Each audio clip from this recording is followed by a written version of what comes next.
চব্বিশের আন্দোলনে হাসিনার পতনের পরে রাষ্ট্রপতি শাহাবুদ্দিন চুপ্পুর পতনের দাবি ওঠে সবার আগে। কিন্তু বিএনপি তখন কোনোভাবেই তাকে পদত্যাগ করতে দেয়নি, বরং তাকে দিয়ে জিয়াউর রহমানের গুণগান গাইয়েছে অনেক জায়গায়।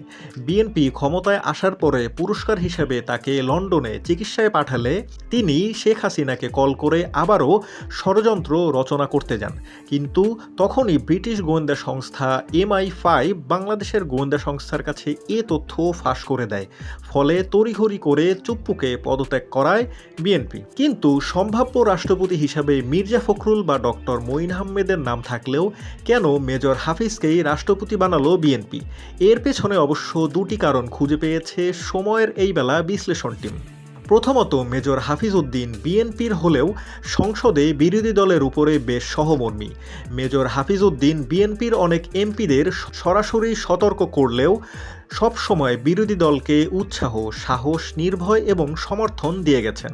মেজর হাফিজ উদ্দিন বিএনপির একজন সিনিয়র নেতা হওয়ায় অনেক এমপি তার কথার বিরোধিতা করার সাহস পায়নি। ফলে সংসদে সরকারি দল অনেকটা কোণঠাসা হয়ে পড়ে এবং জনমনে ভিন্ন ধারণা সৃষ্টি হয়। দ্বিতীয়ত, মেজর হাফিজ ভারত বিরোধী হওয়ায় সব দলের কাছেই প্রিয় ব্যক্তি। ব্যক্তিজীবনে তিনি খুবই সফল এবং বহুমুখী প্রতিভার অধিকারী। তাছাড়া পাকিস্তান এবং আমেরিকার পছন্দের ব্যক্তি এই মেজর হাফিজ। বিএনপির আমলে তাকে জেল খাটার পাশাপাশি অনেক অত্যাচারই সহ্য করতে হয়েছে।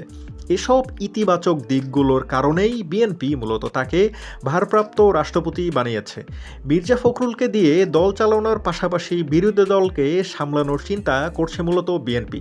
ফলে মির্জা ফখরুলকে এভাবেই পাশ কাটিয়ে মেজর হাফিজই হয়ে গেলেন বাংলাদেশের 23তম রাষ্ট্রপতি।